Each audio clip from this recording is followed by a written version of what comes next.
Welcome to the digital classroom. It's a pleasure to be teaching you again, and I thank Mrs. Sullivan, who is incredibly well versed in this subject, who's been taking you for the past couple of weeks, and I very much look forward to teaching you again.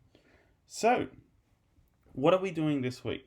Well, we're continuing on with your historical investigation, and today we're going to be looking at sources and historians and how to use them in our historical investigation through our case study of Julius Caesar. So let's start with the basics. Okay, so what are sources? Now we've done this since year 7, okay, but it's always good to recatch on the basics. Okay, so first of all, what's a source? Okay, well, sources are literal points of information. Through our sources, we acquire and gather information about historical events, peoples, and ideas. If you're making an argument without proper usage of sources, you're simply giving an opinion, like a detective trying to accuse a murderer with no evidence. So, I can't stress this enough. Using sources is incredibly important. You can't just go around stating opinions without giving the facts and evidence to support it. And that's what our sources are. Now, sources come in many different sizes and shapes, and we'll go through some of those today. But you have to understand that you can make no opinion or statement without sources. Okay? And you must make sure that your sources are of good quality. And what I mean by that is that you're actually using either ancient sources or reliable modern sources. And mind you, even with the ancient sources, they can still be unreliable as well, because it depends where they got their information from as well. So let's have a look at the sort of basic differences between primary and secondary that we all know basically by now. So, our basics of primary and secondary, okay? Well, our primary sources are our first hand accounts, obviously. Okay, they come from the time period in question, and original documents, pictures, or other types of material. This is what they are. Okay, so they're generally going to come from that person that you're studying. Okay, not from their hand in particular, but around their time period. Okay, either when they lived or shortly after they died. Okay, now a secondary source is a second hand or third hand account. Now, what do we mean by second hand or third hand account? It goes like this. Okay, there's a senator that saw Julius Caesar get murdered. Now, if you're talking to that senator, that is a first hand account. He saw the whole thing. Okay? However, if that senator talked to somebody else, told them the story of how Julius Caesar was murdered, and then you talk to that person, that's a second hand account. Okay? And most of us would have played the game Chinese Whispers before. We know that the more people a story goes through, the more things are lost or changed. Okay? So a secondary source is when we're learning about an event, person, or idea through multiple gaps of people. Okay? Now, a secondary source could come from anything from a couple of years to a couple of thousand years after the time period in question. Okay? So, if we're looking at something that came from Julius Caesar's lifetime, could definitely be counted as a primary source in most cases. Okay? If we're looking at something that happened or was written about a couple of years after his death, yeah, we can definitely still count it as a primary source. But if we're looking at something that's maybe 100 years after the death of Caesar, then we're going to be saying it's a secondary source, because we cannot reliably say that anyone would have been alive at that time to see the death of Caesar, even. Okay, if it's 100 years after. So, the last thing is a secondary source is an interpretation of an event, idea, or another person. Okay? The point of secondary sources it is it interprets primary sources. So they're looking at the primary source in front of them and they're giving their opinion on it. Okay? That's the big thing of the secondary source. They're usually interpretations. So, let's have a look at this. Okay, now this is one of the big things that I have often had to deal with in modern history and will be the same in ancient history. Okay, it's the fact that context changes everything. A source can be both primary and secondary depending on the question that you ask. Okay, what do I mean by that? Well, we'll go through that. Okay, now let's have a look at this source here. So this is an extract taken from Suetonius' book, The Life of the 12 Caesars. Okay, now Suetonius is an ancient source, so let's have a look here. And so it was that he was stabbed 23 times, saying nothing and letting out merely a single groan at the first blow. Though some people relate that when Marcus Brutus came at him, he said in Greek, "You too, my son." Now, Suetonius here is obviously referring to the death of Caesar in the Senate Forum, in which he was stabbed. Now, Suetonius is saying this is how it went down. Okay? But before we go around saying, oh, Suetonius definitely saw it, sounds like it, so let's have a look at Suetonius. So, Suetonius, when did he live? Well, 69 to 122 AD. Okay? This causes problems because Caesar died in 44 BC. So there's a significant time gap between Suetonius and Caesar. Even though Suetonius lived 1900 years ago, well, he still had 100 years difference between himself and Caesar as well. Okay? He worked as an imperial secretary under the Emperor Trajan and Hadrian, and he often failed to acknowledge his sources and constantly used hearsay and gossip. Now, this isn't to say that Suetonius is a terrible source, but we also have to acknowledge what are his failings and what are his strengths. Okay? Now that I've said that he wrote about Caesar 100 years after he died, most of us are going to be going, okay, he's old, but he's secondary because he wasn't there to see it. So how could we possibly use Suetonius as a primary source for Caesar? Well, once again, it changes in terms of the question. So let's have a look at two different questions here. The first question that we have is, to what extent was Brutus involved in the murder of Caesar? Now, Suetonius' book, The Life of the 12 Caesars, is obviously not written during the death of Caesar. It's written 100 years or so more afterwards. Okay? So if we were trying to use this as evidence for how was Brutus involved in the murder of Caesar, it would be hard to say, well, it's definitely primary. Okay? Because, well, Suetonius wasn't there. We can't say that he knew exactly how Brutus was involved in the murder of Caesar. Okay, and to what extent that he was. So in this particular case, Suetonius would be a secondary source. However, if we ask this question, to what extent was Brutus viewed positively in ancient Rome after Caesar's death? You can see here that the question actually gives us a little bit of leeway, because it asks us, to what extent was Brutus viewed positively in ancient Rome? Ancient Rome is a very long time period after Caesar's death. So if we were talking about how ancient Rome viewed Brutus, we could absolutely say that Suetonius is a primary source on this. Okay? Because the time period in which that question is asking about is quite extensive. And it's not limited to the death of Caesar. It's limited to pretty much everything after the death of Caesar. Okay, so context changes the primary and secondary nature of the question, of the source, sorry. So what does this mean for your historical investigation? Okay, and how you're going to use your sources? Well, let's have a look. Okay. Your question is this: evaluate the significance of your chosen personality to their time period.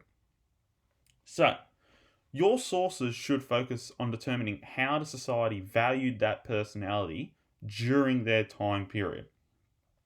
So when you're looking at your personality, we don't want to see sources saying that modern society now views Julius Caesar as an amazing dictator who changed the face of Rome. Because that is how our modern day society values the personality.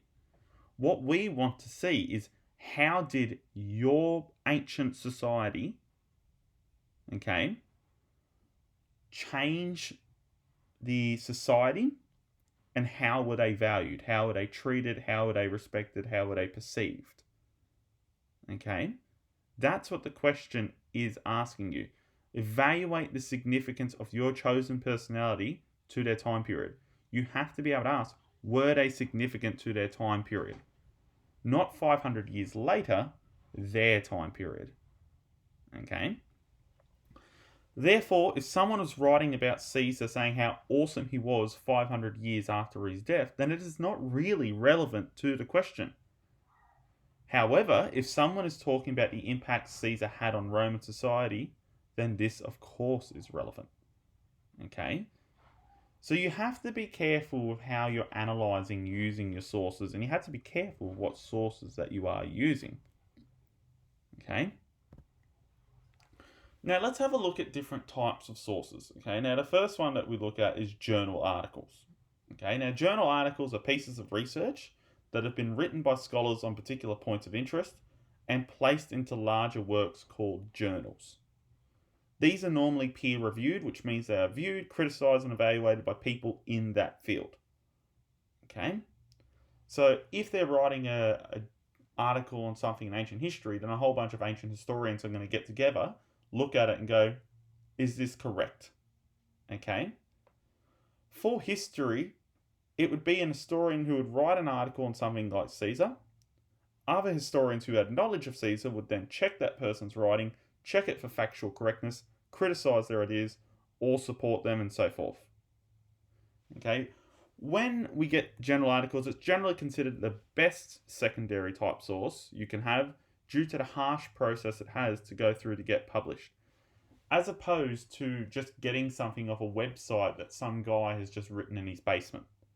Okay, journal articles have to go through a whole process in which people are constantly checking whether they're correct or whether their ideas are at least substantial. Okay, now if you want more of these journal articles for your personality, you can go to JSTOR to get a whole bunch of these articles. And Mrs. Sullivan has put up the username and password for JSTOR that you can use. Okay, so have a look through Google Classroom and it will tell you that. Now, historical and written sources. Okay, now historical sources are sources that come from a time period earlier than our own. Okay, so they're not modern day sources really. Many of these will be primary sources as they will come from the time period in question. However, it's important to realise that just because it's a historical source does not mean it's a primary source, and we were talking about this earlier. For example, an ancient historian that writes 200 years after the death of Caesar could not accurately be said to have first-hand or even a second-hand account of Caesar's death, even though they lived 1800 years ago. So remember, just because a source is old does not mean it's primary. Historical sources are normally written sources, whilst objects and artifacts are considered archaeological sources. So if we have historical sources, we're normally going to be looking at a text of writing. Okay? Now looking at archaeological sources, well, archaeological sources are artifacts, items, objects, and buildings that have been excavated or retrieved and then interpreted. These sources, particularly when they're taken straight from the time period, can be taken as a primary source. So if you had for example, vase that was in ancient Rome during the time period of Julius Caesar, and it was depicting something about Julius Caesar, or maybe an event, then you could say that that is a primary source. Now, these can also be referred to as material remains. An example of an archaeological source can be found in 2017 when British archaeologists excavated the remains of Caesar's war camp at the hamlet of Ebbsfleet proving that Julius Caesar and his legion did actually invade Britain. Okay, so that's the best example of an archaeological source, that they've actually dug something up and it's an entire camp. Okay, and they're holding physical proof. It's not something that someone's written about, it's physical proof. So when we're using historians, in your reports you should attempt to use a variety of historians. Don't just rely on one. Okay, mainly because you want to have a broad understanding of the topic personality, but you also want to help soften the individual weaknesses of each historian. No historian is a perfect historian. Each one has their strengths and weaknesses or biases, okay, and there's different ways of doing what they consider history. You have to be careful in which ones you're using, and it's better to use a variety rather than just one, because you can sort of cross-analyze what they're all saying. If you're only relying on one, then you're only going to get that understanding of the personality, and it could be an incorrect understanding. So let's have a look at two of our sources in regards to Caesar. Okay, now the first one that we're looking at is Plutarch. Okay, and this sort of table that we've drawn up here is a way in which you might analyze your historians. Okay, and we find it to be particularly of use when doing ancient historians because we're very far removed of the world that ancient historians lived in, and it's good to have analysis of what their context was. Okay, so let's have a look at our first one. So the historian that we're looking at here is Plutarch. Where did historian come from? Well, we know that he came from Caronia in Greece. And the period in which the historian lived is the 1st and 2nd centuries AD. Okay, so remember, still quite a long bit after Caesar died. Now, what's the details of this historian's life and career? Well, although born in Greece, Plutarch eventually became a Roman citizen due to his friendship with a prominent Roman consul. He lived after the change of the Roman Republic to the Empire, and thus was well aware that Caesar's actions had led to the downfall of the Republic.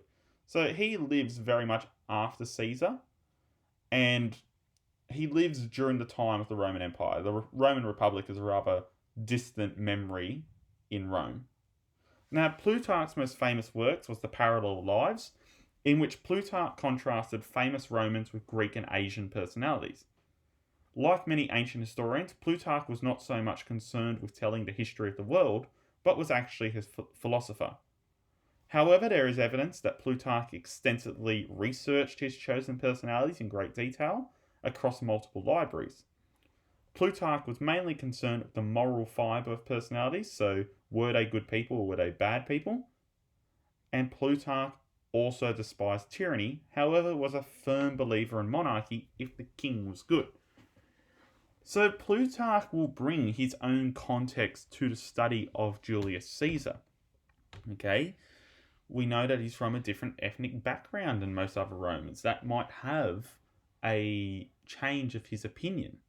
Okay, he's living during the time of the Empire. He doesn't remember the Republic. So for him, the idea of one person ruling everything, like the Roman emperors, is not exactly a foreign idea or one to be really frowned upon. Okay, let's have a look at our next one. Suetonius, who we did before.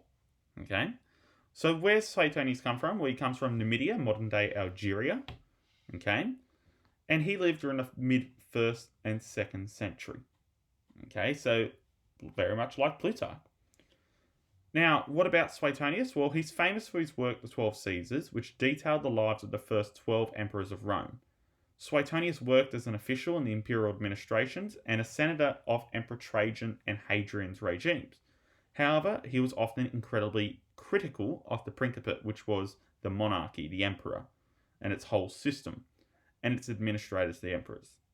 Suetonius often forgoes mentioning historical sources in favour of telling sensational stories which may have often been court gossip and rumours.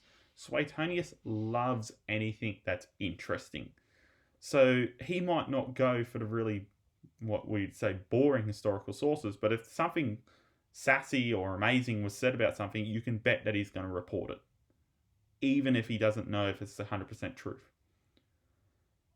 Now, Suetonius himself admits that he's not a historian, okay, but rather a biographer. So he's not really concerned with being historically accurate. Despite this, we do know that Suetonius had access to the imperial archives at one point, which is their library, which allowed him to do his research before having his permission revoked, possibly due to a suspected affair with the ruling emperor's wife. Now, these two historians often talk about the same topics, in particular the early emperors like Caesar and Augustus, but how might their backgrounds affect how they might reflect/analyse Julius Caesar and differ from each other? So we know, for example, in this particular interpretation of Suetonius, that Suetonius was not very fond of the imperial system. Now, Caesar, as we know, is sort of the guy that started the imperial system. So Suetonius might have a negative perception of Caesar. Okay, might. Meanwhile, Plutarch is not so much opposed to the imperial system as long as the king's good. Okay, so he believes that as long as a person is a good guy that's ruling it, he's not too worried about what type of system of government it is. Okay, we know that Plutarch got his sources from a wide variety of libraries. Okay, meanwhile, Suetonius mainly got his sources from the imperial archives and also rumours and gossip. So even though both of these historians, ancient historians, are commenting on Julius Caesar, they could have very different views about him due to their own biases and also where they got their sources from. Okay? Now, what I want you to do is you'll have your attached booklets, okay, to this lesson, and I want you to complete exercises 1 to 4 from the booklet. Okay, so reading through and completing the exercises. I hope you have an excellent week, and I hope everything's going well for you.